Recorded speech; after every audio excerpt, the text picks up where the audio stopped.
สบายดีทุกท่านเนาะเอาสำหรับคลิปนี้เนาะหลังจากที่เพิ่นฟ้อนลำวงลาวเพื่อเฉลิมฉลองเนาะลำวงลาวได้เข้าเป็นมรดกโลกเนาะวันนี้เฮาสิพาทุกท่านเลาะเบิ่งบรรยากาศเนาะรอบดึกคนมาหลายแฮงทุกคนตอนนี้เนาะ หลังจากที่เพิ่นฟ้อนลำวงลาวแล้วเนาะเพิ่นก็มีการเต้นอยู่อ้อมเขตน้ำพุนี่แหละแต่ว่าเฮาลงในคลิปก่อนหน้านี้แล้วเนาะแล้วคลิปนี้มันคนหลายแฮงนะเลยเก็บภาพบรรยากาศไว้ทุกคนเนาะตอนนี้ก็ใกล้เพิ่นสิ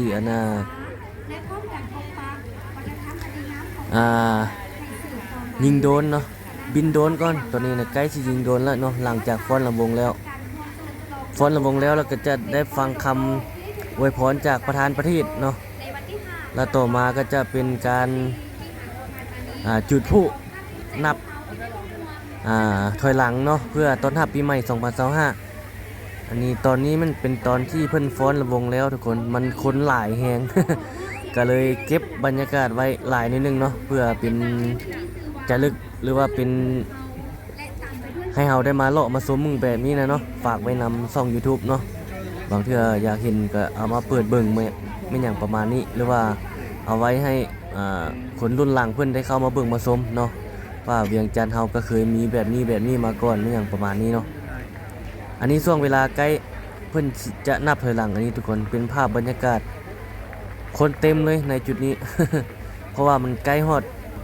00 โมงแล้วเนาะมันเที่ยงคืนนะมันเป็นฮอยโตระหว่างวันที่2024ต่อ2025เนาะใกล้เพิ่นสินับถอยหลังแล้วอันนี้นะเดี๋ยวเฮาพาทุกท่านเลาะเบิ่งเลาะชมบรรยากาศไปในคงเขตนี้เนาะแล้วก็ไปฮอดด้านหน้า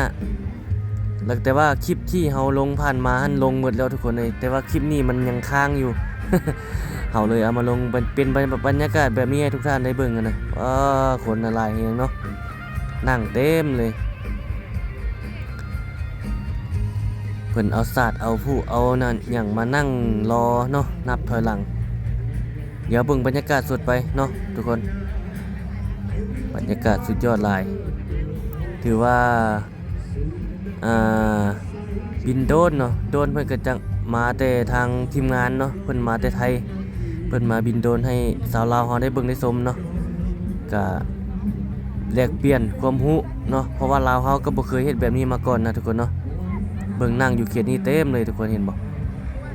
สุดยอดเลยเนาะคนหลายแฮง มีทั้งชาวลาวเฮาแล้วก็ชาวต่างประเทศที่เพิ่นเข้ามาท่องเที่ยวหรือว่ามาอาศัยเนาะเฮ็ดเวียกเฮ็ดการเฮ็ดธุรกิจค้าขายบางอย่างต่างๆอยู่ในลาวเฮาเพิ่นก็ได้มาเข้าดาวอยู่ในจุดนี้และหวังว่าในปีหน้าและปีต่อๆไปก็จะมีงานแบบนี้ให้เฮาทุกคนได้เบิ่งได้ชมเนาะทุกคนเพิ่นก็จะจัดไปทุกปีนั่นแหละเพิ่นก็เริ่มจัดแบบนี้มานี่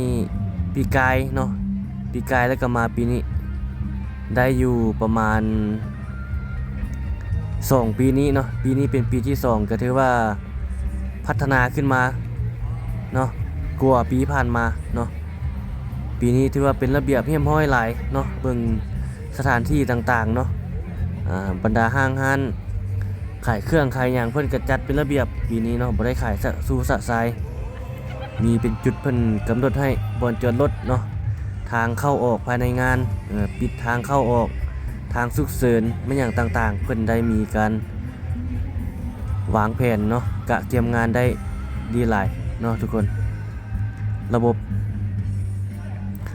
รักษาความปลอดภัยทุกอย่างเนาะเซฟตี้ทุกอย่างเนาะที่จัดงานขึ้นมาเพราะว่าเฮาจัดงานแบบนี้มันมีทาง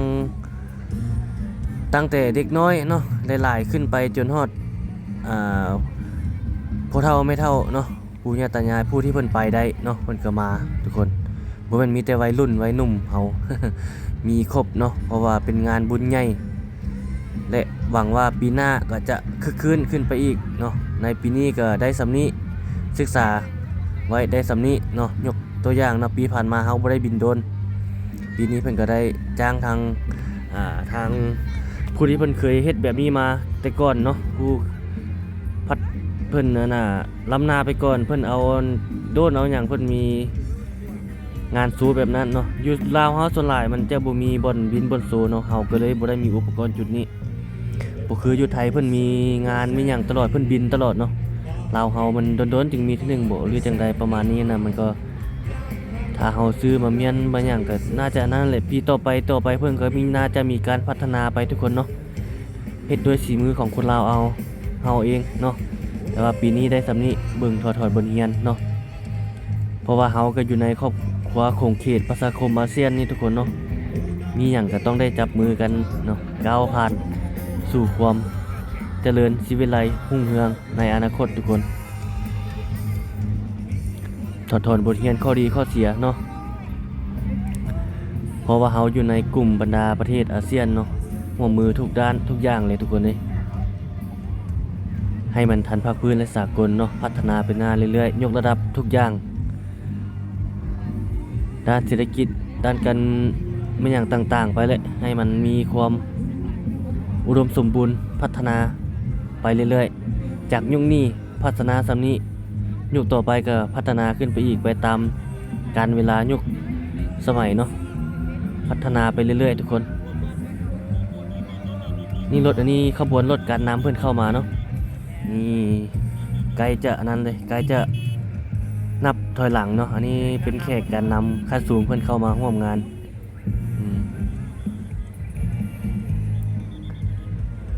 เบิ่งภาพบรรยากาศสดเนาะทุกคนเนาะหลังจบคลิปนี้ขอบใจทุกท่านที่เข้าติดตามรับชมทุกคนเนาะเอาเบิ่งไปยาวๆเก็บบรรยากาศให้ทุกท่านได้เบิ่งเป็นบรรยากาศสดๆอันนี้เขาเอาเสียงมาพากย์เพิ่มเติมใส่ตัวนี้เนาะเอาติดตามชมต่อไปทุกคน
เสียงเพลงบรรเลงคำพานบนซึ้งเบิกบานกับพอยยิ้มสาวเวีย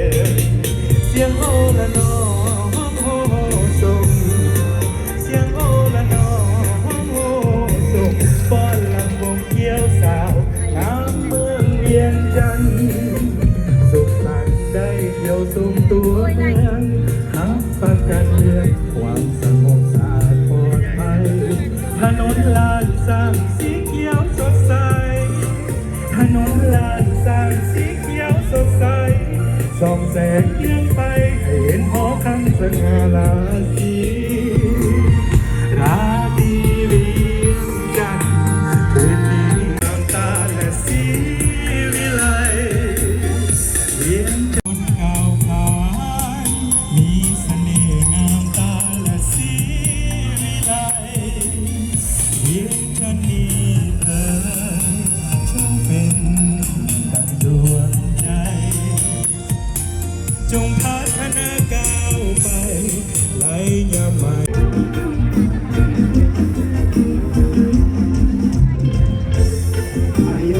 เก็บเสื้อหน้าวิ่งเกี่ยวไปเลยครับเกี่ยว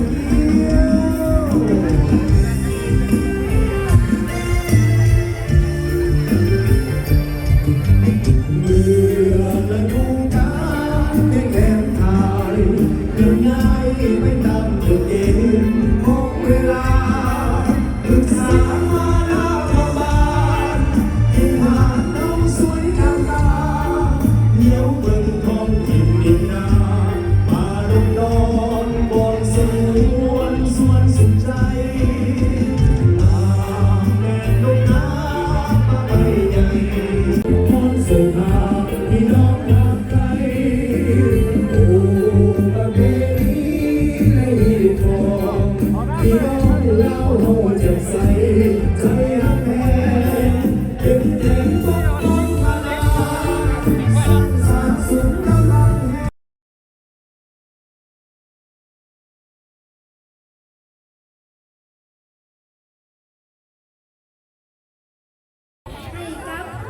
เอาบัดนี้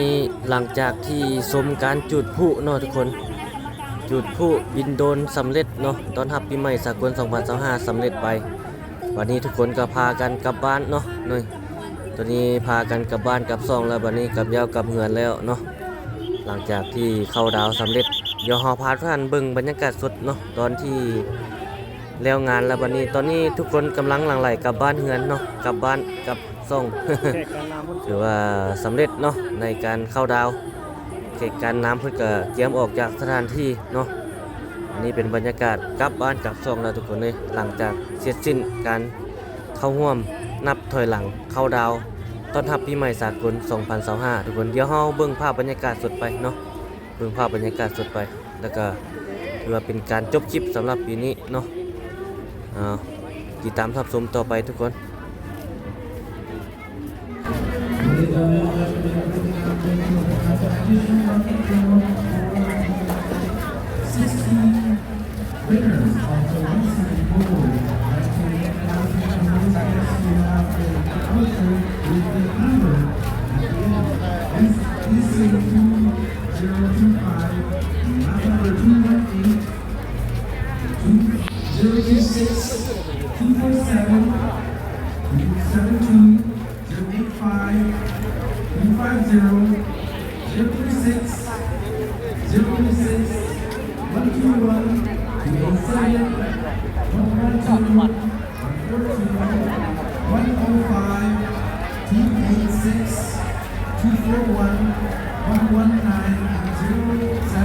ไปแล้วทุกคน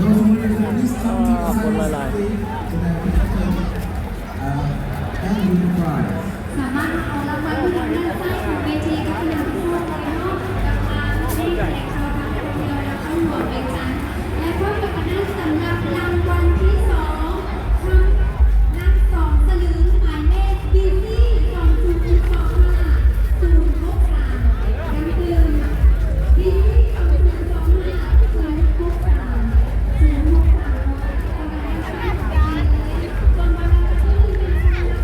063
เอาสำหรับคลิปวิดีโอนี้ขอบใจทุกท่านที่เข้าติดตามรับชมเนาะ